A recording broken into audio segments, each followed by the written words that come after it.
J'ai des fruits secs mélangés, des cacahuètes, des amandes, des raisins secs. Je voudrais ne présenter à table que les cacahuètes.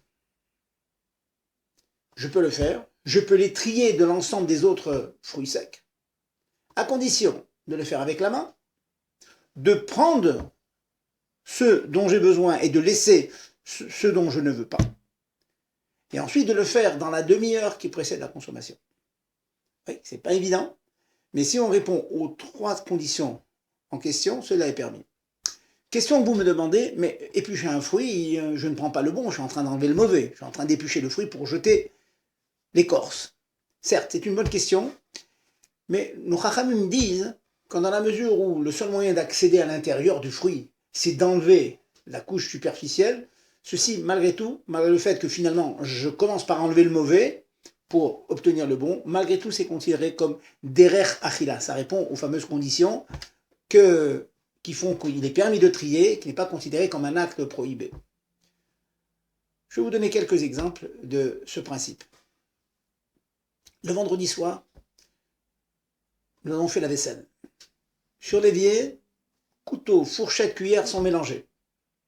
Bien mélangés. Maman demande à un de ses enfants, s'il te plaît, dresse la table vendredi soir, ou bien samedi matin, avant d'aller à la synagogue, dresse la table. Ensuite, au retour de la choule, on pourra rapidement se mettre à table. Dresser la table veut dire prendre l'ensemble des couverts, mettre fourchette, couteau, cuillère à la table de papa. Même chose à la place de maman, ensuite de chacun des invités et des enfants. Donc finalement, ces couverts qui étaient mélangés, on les trie. Alors vous me direz, est-ce que je réponds aux 3 conditions évoquées précédemment? Je les trie avec la main.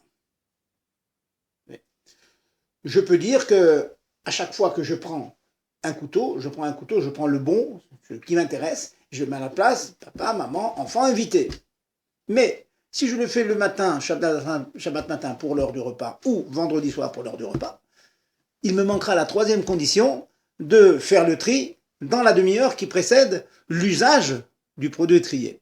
Donc, il me manque une condition, ceci est rigoureusement interdit.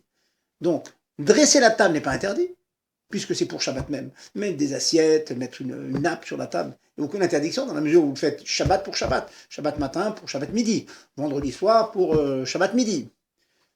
Mais ceci n'est pas un acte prohibé, ce n'est pas un tri, c'est dresser la table.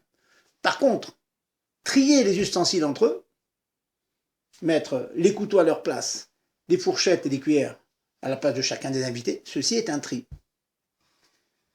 Question que vous pouvez me demander, et si les couverts sont rangés dans un tiroir, les couteaux entre eux, les fourchettes entre elles, les cuillères entre elles? Dans cette mesure, il n'y a aucune interdiction. Il n'y a pas de mélange. Les couteaux entre eux, c'est la même espèce. Les fourchettes entre elles, pareil. Donc, je ne suis pas en train de trier, chacun est à sa place. Donc, dans cette mesure, je peux absolument mettre à la table vendredi soir au Shabbat matin pour le Shabbat midi. Mais si, comme j'ai dit tout à l'heure, tout est mélangé sur l'évier, cela ne sera permis que dans la demi-heure qui précède l'utilisation de ces ustensiles. On peut élargir ce que je viens de dire à de très très nombreux cas. Donc, si on se rappelle toujours de donc, ne pas utiliser un instrument de borer. Prenons un cas où la 2e condition ne sera pas respectée. Je vais éplucher un légume, un fruit. Je veux la manger tout de suite. Donc ça devrait être permis. Mais j'ai la bonne idée de prendre un économe, un épluche-légumes, plutôt que de prendre un couteau. L'épluche-légumes est considéré comme un ustensile réservé au tri. C'est un keli brira, par l'immense majorité des poskim. Donc, utiliser un ustensile comme l'économe, c'est comme utiliser une passoire.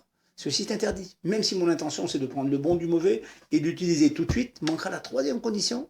En fait, c'est la 2e condition, à savoir utiliser la main, le couteau, mais pas un ustensile de borer. Prenons notre exemple. Vous avez un bouillon de poulet. Au fond du bouillon de poulet, vous avez des petits légumes. Vous voulez extraire les petits légumes du bouillon. C'est permis de prendre une louche que l'on plonge dans le bouillon et on tire des petits légumes, les pois chiches ou autres. Si maintenant j'ai la bonne idée, au lieu de prendre une louche, de prendre un écumoire, qui est une louche trouée. L'écumoire, c'est un instrument dont la fonction, c'est effectivement de trier, de faire la séparation entre les légumes que je tire et l'eau qui va s'écouler. Ceci est considéré comme un ustensile de tri de Borer, et bien ceci est interdit. Donc il me sera interdit, si mon intention c'est de prendre les petits légumes au fond de la soupe et d'utiliser cet écumoire pour précisément ne pas récupérer l'eau, que l'eau retombe et je ne prends que les légumes, ceci est interdit parce qu'il me manque la condition d'avoir utilisé ma main ou un couteau et pas un ustensile réservé au tri.